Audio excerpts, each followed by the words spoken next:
अमोल कोल्हे आणि शरद पवार यांच्यातील भेट झालेली आहे. त्यानंतर अमोल कोल्हे बोलतायत, थेट जाऊयात. आज तुम्ही साहेबांची भेट घेतलेली आहे. उद्यापासून तुमच्या आक्रोश मोर्चाला सुरुवात होते. काय नेमकी साहेबांसोबत चर्चा झाली? कोणत्या मुद्द्यांवरती तुम्ही आज साहेबांसोबत चर्चा केली? पण शेतकरी आक्रोश मोर्चा हा उद्यापासून सुरू होतोय आणि 27, 28, 29, 30 असा हा संपूर्ण मोर्चा आहे. शिवनेरीच्या पायथ्यापासून याची सुरुवात होणार आहे. कारण ज्या छत्रपती शिवाजी महाराजांनी शेतकऱ्याच्या भाजीच्या देठाला हात लागू देऊ नका असं आज्ञापत्रात सक्त ताकीद दिली होती, त्याच छत्रपतींच्या महाराष्ट्रात आज शेतकऱ्याची जी बिकट अवस्था झालेली आहे, यातले 6 प्रमुख मुद्दे घेऊन आपण हा शेतकरी मोर्चा करतो. यामधला सगळ्यात प्राधान्याचा मुद्दा आहे तो म्हणजे कांद्यावरची निर्यात बंदी ही तातडीनं उठवावी आणि कांद्याचं एक निर्यात धोरण, हे ठोस निर्यात धोरण निश्चित करावं. त्याबरोबरीनं बिबट प्रवण क्षेत्रामध्ये दिवसा 3 फेज लाईटचा अखंडित पुरवठा करण्यात यावा.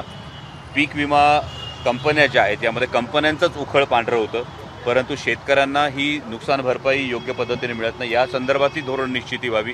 दुधाच्या दरांचा जो फार मोठा प्रश्न आहे, दुधाचे दर गेल्या 6-8 महिन्यात आपण बघितलं तर 10 ते 12 रुपये पर लिटरने पडलेले आहेत. आणि आता महाराष्ट्र सरकारनं जी एक तात्पुरती मलमपट्टी केलेली आहे की शासकीय दूध संस्थांना 5 रुपयाचं जे अनुदान आहे, फक्त पुणे जिल्ह्याचा जर विचार केला तर एकूण 26 लाख लिटरचं कलेक्शन आहे आणि यामध्ये शासकीय दूध संस्थांकडे जेमतेम 5 लाख लिटर दूध जातं. उरलेलं जवळपास 21 लाख लिटर दूध आहे. या संदर्भामध्ये दूध उत्पादक शेतकऱ्यांना दिलासा देण्यात यावा. सरसकट जे 5 रुपये अनुदान आहे हे देण्यात यावं, ही एक मागणी. आणि शेवटचा जो महत्त्वाचा मुद्दा आहे त्यामध्ये शेतकऱ्यांना सरसकट कर्जमाफी तर द्यावीच, त्याचबरोबरीनं जी शेतकऱ्यांची मुलं आहेत यांना शैक्षणिक कर्ज जेव्हा घ्यावं लागतं तेव्हा या शैक्षणिक कर्जाच्या वेळी अनेक जाचक अटी आहेत. नॅशनलाइज बँका शेतकऱ्यांच्या पोरांना शैक्षणिक कर्ज देत नाहीत, तर या संदर्भातलं धोरणही निश्चित करण्यात यावं. मुळे या सगळ्या मागण्या घेऊन आपण हा शेतकरी आक्रोश मोर्चा जुन्नरपासून सुरू करतो. जुन्नर, ओतूर, आळेफाटा, नारायणगाव, कळंब, मंचर, राजगुरुनगर, चाकण, त्यानंतर पुढे केंदूर, पाबळ असा हा बारामती लोकसभा मतदारसंघात जाईल.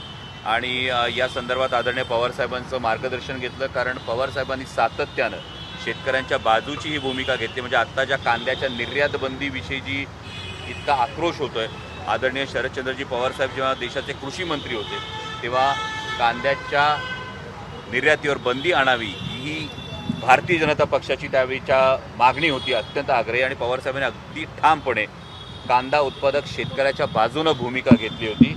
त्यामुळे याच प्रश्नांविषयी साहेबांचं मार्गदर्शन घेतलं आणि साहेबांनी याबद्दल संतोष व्यक्त केला. 30 तारखेला ही जिल्हाधिकारी कार्यालयाच्या परिसरात सेंट्रल बिल्डिंगच्या इथे आदरणीय शरदचंद्रजी पवार साहेबांची विराट सभा होणार आहे. सभेसाठी कोण फायनल झालेले? महाविकास आघाडीतले अजून काही नेते मंडळी येणार होते? या पुढच्या 1-2 दिवसामध्ये या सगळ्या नेतेमंडळांची नावं आपल्या समोर येतीलच, पण महाविकास आघाडीच्या माध्यमातून हा संपूर्ण जो शेतकरी आक्रोश मोर्चा हा काढला जातो. ज्या पद्धतीने काल टीका तुमच्यावरती केली जाते त्या संदर्भात तुम्ही काही पवार साहेबांसोबत चर्चा केलेली आहे? नाही, या संदर्भामध्ये मला असं वाटतं की मी कालही या संदर्भात विधान केलेलं आहे. आदरणीय दादा हे मोठे नेते आहेत आणि आता ती जी काही टीका करतायत मी आहे तिथेच आहे. त्यामुळे जी काही टीका होते या संदर्भामध्ये जर त्यांना कान धरण्याचा अधिकार होता तेव्हाच त्यांनी धरला असता तर सोपं झालं असतं. पण एका प्रकारे तो चॅलेंजच होता तुमच्यासाठी. चॅलेंज दिलाय त्यांनी तुम्हाला. आणि आज सकाळी मांजरीमध्ये जाऊन पाहणी केली आहे उड्डाणपुलाच्या तुमच्या मतदारसंघातील अनेक रखडलेल्या प्रश्न. हे नक्कीच मी आभारी आहे त्यांचा पालकमंत्री म्हणून. आणि या संदर्भातली पाहणी जर आपण सगळे रेकॉर्ड्स बघितले तर या संदर्भातली पाहणी ही 6 महिन्यांपूर्वीच मांजरीच्या उड्डाणपुलाची आम्ही पाहणी करून झालेली आहे. आणि ही पाहणी केल्यानंतरही विनंती करण्यात आलेली होती दादांना की लवकरात लवकर हा उड्डाणपूल नागरिकांसाठी खुला करावा. आज त्यांनी पाहणी केली, त्यामुळे माझ्या मतदारसंघातल्या नागरिकांच्या दृष्टीनं नक्कीच सोयीचा निर्णय हा घेतला जाईल अशी अपेक्षा आहे.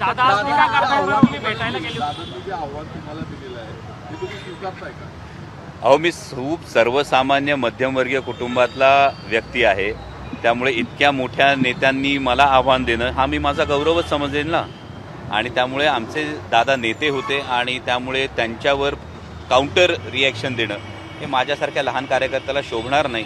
त्यांच्याविषयी कायमच एक आदर मनात आहे आणि तो तसाच व्यक्ती म्हणून हा आदर राहील. राजकीय भूमिका आता बदलल्यामुळे दादांचं तसं काही विधान असेल तर मी स्वतः त्यांना भेटून हे समजून घेईल त्यांच्या काय आढळराव पण आता टीका करतायत तुमच्यावरती.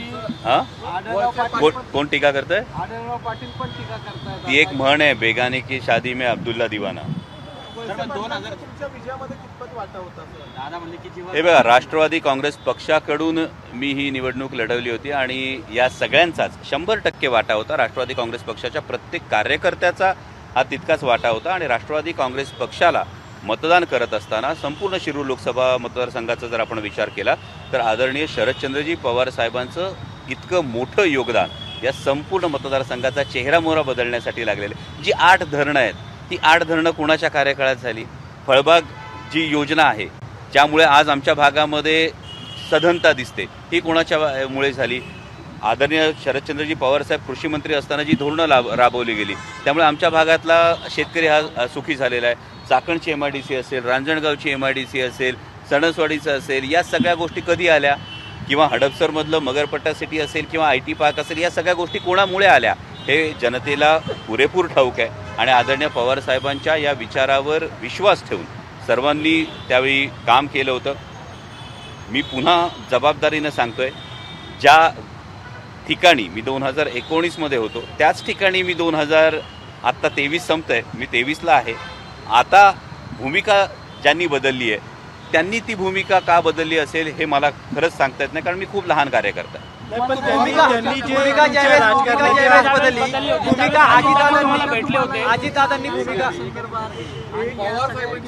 हे बघा, यातली एक महत्त्वाची गोष्ट, एक संकेत हा कायम पाळला जावा की खाजगीत जी चर्चा होते ही सार्वजनिक करायची नसते, हा एक संकेत आहे. त्यामुळे आपण ज्या गोष्टी म्हणतात, माझ्या वरिष्ठ नेत्यांबरोबर जर मी खाजगीत काही चर्चा केली असेल तर त्यांनी जरी ती काही प्रमाणामध्ये सार्वजनिक केली असली तरी माझ्यासारख्या लहान कार्यकर्त्याने ती खाजगीतली चर्चा सार्वजनिक करणं योग्य ठरणार नाही, कारण शेवटी 4-4.5 वर्ष मी त्यांच्या नेतृत्वाखाली काम केलं होतं. खासगीत तुम्हाला ऑफर दिली होती त्यांनी ज्यावेळेस वेगळा निर्णय घेतला. हे बघा, मी तुम्हाला एकच वाक्य सांगितलं, खाजगीतली कोणतीही चर्चा सार्वजनिक करण्याची काहीच आवश्यकता नाही. त्यामुळे तुमच्या या कुठल्याही प्रश्नांना काही मला उत्तर देण्याची आवश्यकता भासत नाही.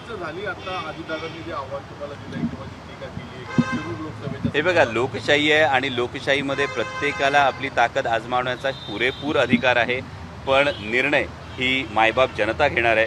त्यामुळे आदरणीय पवारसाहेबांनी हीच गोष्ट सांगितली की शिरूर लोकसभा मतदारसंघातल्या जनतेवर माझा पूर्ण विश्वास आहे आणि त्यामुळे लोकशाही आहे, तर लोकशाही प्रक्रियेमध्ये कोणीतरी समोर उमेदवार असणारच, बिनविरोध तर होऊ शकत नाही. त्यामुळे समोर कोणीतरी उमेदवार असणार आणि आपण जी कामं केलीत, आपण जे काम केलंय हे घेऊन समोर जाणं हे आपलं कर्तव्य आहे. काल दादांनी जे राजीनाम्याचं तुमच्याबद्दलचं सांगितलं, खरंच तुम्ही राजीनामा द्यायला गेलते का? काय कारण होती राजीनामा देण्याची? हे बघा, ते असं म्हणतात ना, बात निकली आहे तो दूर तक जाएगी, आणि त्यामुळे ती बात निकली आहे तो दूर तक जाएगी. तर ती मला अजूनही, मी या संदर्भामध्ये त्यांच्या ज्येष्ठतेचा, त्यांच्या नेतृत्वाचा, या सगळ्याचा मी 100% कायमच आदर करत आलेलो आणि त्यामुळे त्याविषयी मला भाष्य करणं उचित वाटत नाही. मी कालही हेच सांगितलं की जेव्हा पहिल्याच टर्ममध्ये 2दा संसदरत्न पुरस्कार मिळाला, देशातल्या फर्स्ट टर्मच्या खासदारांमध्ये जेव्हा 3रा क्रमांक मिळाला, संसदेतली जेव्हा भाषणं झाली, जेव्हा शिवस्वराज्य यात्रा ही निघाली, जेव्हा विधानसभेचा प्रचार निघाला, त्यानंतरचं जेव्हा सगळे आमदार निवडून आल्यानंतरचं जर स्वतः दादांचं आपण भाषण बघितलं तर या सगळ्यामध्ये दादांनी पाठीवर हात ठेवून शाबासकीची थाप दिलेली आहे. मग त्यांनी एक विधान वेगळं केलं म्हणून मी त्यांच्या विरोधात बोलणं योग्य ठरणार नाही. हे बघा, मला असं वाटतं की आत्ताचा राजकारणाचा एकूण जर पोत बघितला तर सर्वसामान्य सुशिक्षित मतदारांचाच राजकारणाच्या विषयी एक वेगळं मत तयार होतं आहे आणि त्यामुळे राजकारणात, समाजकारणात असणाऱ्या आम्हा सगळ्यांचं हे एक नैतिक कर्तव्य आहे की हा तरुणाईचा राजकारणावरचा विश्वास हा कायम राहिला पाहिजे. जी सुसंस्कृतता आहे राजकारणातली ही कायम जपली गेली पाहिजे, हे संकेत हे जपले गेले पाहिजेत आणि त्यामुळे या संदर्भात माझी वाटचाल आदरणीय पवारसाहेबांच्या मार्गदर्शनानुसार याच पद्धतीची ही सुसंस्कृत राजकारणाची जी वाट आहे ती चालण्याचा. अजित पवार असं म्हणतायत की आम्ही सांगेल तोच खासदार होणार, पक्ष कुठला, पक्षाच्या चिन्हाची लढाई थेट निवडणूक आयोग सुप्रीम कोर्टामध्ये गेली, लोकांच्या मनामध्ये राग आहे असं सांगितलं जातं. तरी सुद्धा अजित पवार नागरिकांना किंवा मतदारसंघातल्या लोकांना गृहीत धरतात असं वाटतं तुम्हाला? मी का ते- अजितदादांचा आत्मविश्वास आहे? मला वाटतं या तुमच्या प्रश्नात अनेक उत्तरं दडलेली आहेत पण काय तुम्हाला काय आणि वाटतं? मला असं वाटतं की मायबाप जनता ठरवणार आहे. जनतेने पाहिलेलं आहे. म्हणजे कोविडच्या काळामध्ये केंद्र सरकारने निर्णय घेण्याच्या आधी 5 लाख नागरिकांचं लसीकरण जे झालं ते फक्त शिरूर लोकसभा मतदारसंघात झालं. जसं मी म्हणालो, कोविडच्या काळामध्ये फॅबिफ्लूची 27% किंमत जी कमी झाली, ती कमी करण्यासाठीची जी आग्रहाची भूमिका होती ती शिरूर लोकसभा मतदारसंघातल्या खासदाराची होती.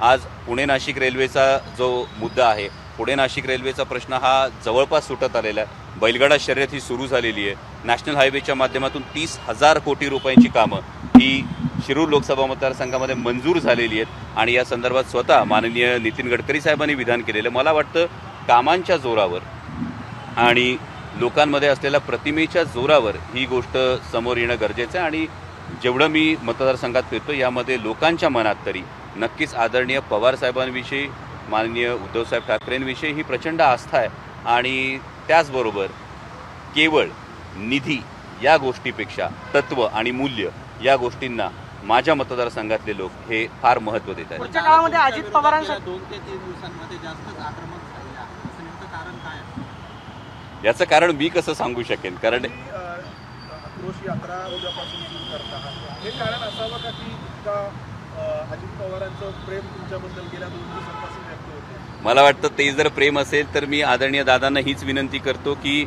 आपण केंद्र सरकारकडे आग्रही ठामपणे ही मागणी करावी की आमचा कांदा उत्पादक शेतकरी संकटात आहे, तात्काळ निर्यात बंदी उठवा. दादांचा दरारा, दादांच्या आवाजाचा दरारा सगळ्यांना ठाऊक आहे. तर केंद्र सरकारलाही दादांनी तसाच दरारा दाखवावा आणि आमच्या कांदा उत्पादक शेतकऱ्याला जो अडचणीत आलेला आहे ही निर्यात बंदी तातडीने उठवावी. दादांकडेच फायनान्स आहे तर दादांनी आमच्या दूध उत्पादक शेतकऱ्याला तातडीनं दिलासा द्यावा. हीच आमची मागणी आहे. बरं, या सगळ्या मागण्या करताना आम्ही कुठेही शेतकऱ्यांचेच मुद्दे घेऊन जातो. हे जे मी 6 मुद्दे सांगितले सर्वसामान्य शेतकऱ्यांचे मुद्दे. आज कांदा उत्पादक शेतकऱ्याला गेली 8-9 वर्ष बाजारभाव नाही आहेत. जेव्हा कांदा उत्पादक शेतकऱ्यांवर 40% निर्यात शुल्क हे कांद्यावर लादण्यात आलं त्यावेळी माननीय उपमुख्यमंत्री, अर्धे उपमुख्यमंत्री माननीय देवेंद्रजी फडणवीस यांनी अगदी जपानमधून घाईघाईने ट्विट केलं होतं की 2 लाख टन कांदा हा केंद्र सरकार खरेदी करणार 2410 या भावाने. माझं आपणा सर्वांच्या माध्यमातून हे आवाहन आहे की 2410 रुपये दर मिळालेला मला शेतकरी दाखवा की या संदर्भात खरेदी झाली का. म्हणजे त्यावेळी कांद्याला 4 पैसे मिळण्याची आशा निर्माण झाली होती तेव्हा कांद्याचे भाव पाडले, ही घोषणा करून पाडले. आत्ता पुन्हा कांद्याला 4 पैसे मिळण्याची आशा जेव्हा निर्माण झाली, बरं ही गोष्ट 8-9 वर्षांनी घडते. 8-9 वर्षानंतर कांदा उत्पादक शेतकऱ्याला जर 4 पैसे मिळतात तर तुम्ही तातडीने निर्यात बंदी घालता आणि जे 40-45 रुपयावर गेलेले भाव आहेत हे डायरेक्ट 15 रुपयावर पडतात. कांदा उत्पादक शेतकरी जगायचं कसं? तुम्ही मुद्द्यांपेक्षा 2410 रुपयाचा दर हा आपण बघू शकता. माननीय जेव्हा आम्ही आळेफाटा चौकामध्ये रास्ता रोको आंदोलन केलं होतं तेव्हा घाईघाईने जपानमधून त्याने ट्विट केलं होतं. त्यावेळी महाराष्ट्राचे कृषी मंत्री हे जाऊन केंद्रात भेटले सुद्धा होते आणि हे निर्यात शुल्क मागे घेण्याविषयी सांगितलं होतं. निर्यात शुल्क तर मागे घेतलं गेलं नाही, फक्त 2 लाख टन कांदा खरेदी केला जाईल असं सांगितलं आणि भाव पाडून पुढच्या सगळ्या कांद्याचं नुकसान करण्यात आलं. तुम्ही सोबत गेला नाहीत म्हणून मुद्द्यांपेक्षा सोबत गेला नाहीत हा राग आहे असं तुम्हाला म्हणायचं आहे का मग या सगळ्यावरून? कारण मुद्द्यांवरती ते काही बोलत नाहीत, तुम्ही त्यांच्या सोबत गेलेलं नाही हा राग दिसतोय. कारण ते म्हटले की मी तिकीट दिलं, मी आणि वळसे पाटलांनी मेहनत घेतली आणि म्हणजे त्यांनी तुम्हाला निवडून आणलं. हे बघा, त्यावेळी जे झालं ती वस्तुस्थिती नाकारता येत नाही. आत्ताची जी वस्तुस्थिती तीही नाकारता येत नाहीये. मला असं वाटतं की मला व्यक्तिगत तत्वांबरोबर राहणं हे जास्त योग्य आहे. मला ज्या पक्षानं तिकीट दिलं, मला ज्या पक्षाच्या कार्यकर्त्यांनी निवडून आणलं त्या पक्षासोबतच आहे ना. मी वेगळं काय केलंय? डॉक्टर साहेब, एक शिरूरचे आमदार जर सोडले अशोक पवार तर इतर तुमच्या लोकसभा मतदारसंघांमध्ये जे आमदार आहेत तर ते अजित पवार गटामध्ये आहेत. तर तुम्ही मग ही सगळी गणित तुमच्या बाजूने कशी घेतला? येणाऱ्या भविष्यकाळात हे तुम्हाला दिसेलच. प्रत्येक जे आमदार आहेत त्या आमदारांची सुद्धा जर तुम्ही ग्राउंडवरची परिस्थिती बघितली तर हे आमदार नेमके कोणकोणत्या कारणांमुळे या भूमिकेत आहेत ही सुद्धा एक चर्चा करण्यासारखा विषय आहे. पण पुन्हा सर्वसामान्य मायबाप जनता ठरवणार आहे आणि मायबाप जनता हे ठरवेल. आज मी खूप प्रामाणिकपणे सांगतो, मी कोणताही राजकारणाची मला पार्श्वभूमी नाही. माझा ना कुठला कारखाना आहे, ना माझी कुठली परदेशात कंपनी आहे, ना माझ्यावर कुठली चौकशी आहे. मग या गोष्टी असतील तर माझ्या महाराष्ट्रातल्या माता मावल्या, माझ्या मतदारसंघातल्या माता मावल्या लेकराला सांगतात ते बघ ते दूध पितात स्क्रीनवर, त्यामुळे तू दूध पिलं पाहिजे. ते सांगतात तो व्यायाम करतो, तू व्यायाम केला पाहिजे. जर एक आदर्श म्हणून या एका प्रतिमेकडे बघतो, तर ती प्रतिमा जेव्हा आपण साकारतो, तर ती प्रतिमा साकारत असताना यातली जी तत्त्व आहेत, यातली जी मूल्य आहेत, ही सगळी आपण जोपासलीच पाहिजे, ती जपली पाहिजे. ही नैतिक जबाबदारी येते आपल्यावर. आणि मला वाटतं ही नैतिक जबाबदारी आणि या तत्त्वांशी लढाई घेऊन आपण पुढे चाललो. म्हणजे काल मला वाटतं दादांनी एका चित्रपटाचा उल्लेख केला.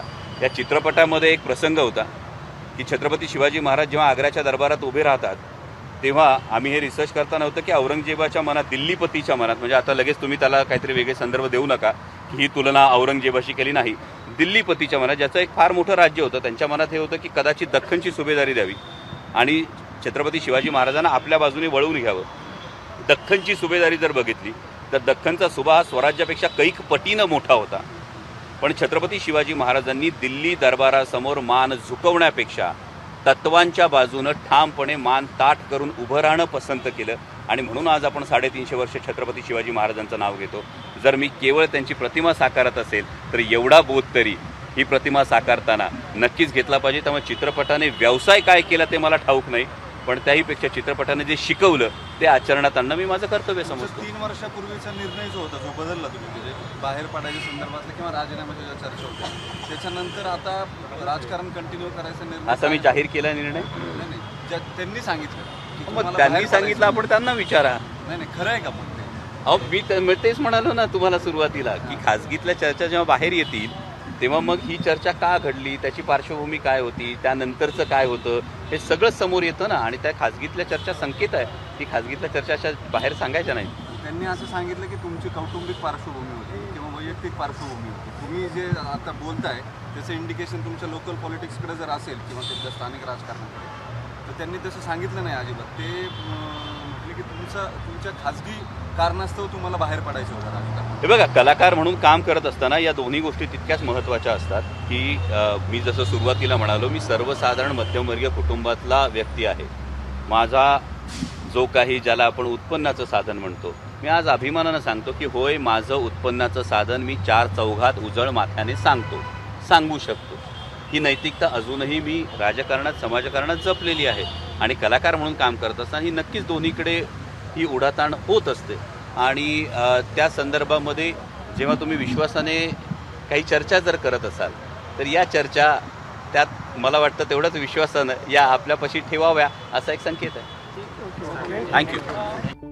आमदार कोणकोणत्या कारणांमुळे गेलेले आहेत? शिवरायाने दिल्लीसमोर मान झुकवण्यापेक्षा तत्वांसोबत राहणं पसंत केल्याचं उत्तर त्यांनी यावेळेला दिलेलं आहे. अतिशय सूचक विधान आहे. मला तत्वांसोबत राहणं जास्त योग्य वाटतं असं अमोल कोल्हेंचं म्हणणं आहे. आमदार कोणकोणत्या कारणांमुळे भूमिकेत आहेत ते देखील कळलेलं आहे. अनेक प्रश्नांची उत्तरं आज अमोल कोल्हे यांनी दिलेली आहेत. तर खाजगीत होणाऱ्या चर्चा या सार्वजनिक झाल्या तर पार्श्वभूमी ही समोर येईल. माझं उत्पन्नाचं साधन उघडपणे सांगू शकतो असं अमोल कोल्हे म्हणाले. एबीपी माझा, उघडा डोळे बघा नीट.